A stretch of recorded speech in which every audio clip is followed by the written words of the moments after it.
Imagine a time and place where people from all around the world work together to develop new inventions, discover new knowledge, and understand more about our universe. A place where the language was science, used to make the world a better place. Such a time and place existed. It was a long time ago and has almost been forgotten.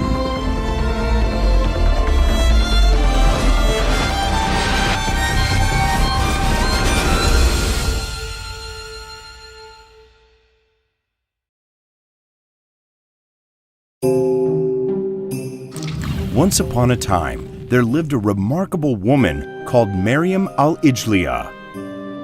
This amazing woman has a very unusual story to tell. Unlike most other women in the 10th century, she took up trade and was famous for her skillful instrument making. Her father had been an apprentice in Baghdad to a famous maker of astrolabs, intricate devices for land navigation and time-telling. She also became his pupil and learned everything that was needed to know about astrolabs. I am Mariam al-Ijliya.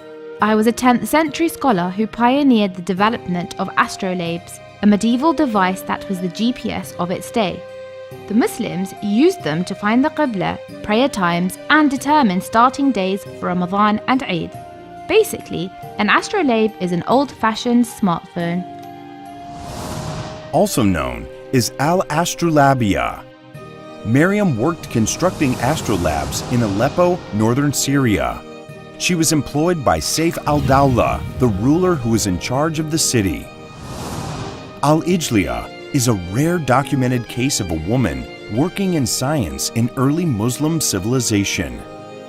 Today, opportunities for women to work in science have widened considerably.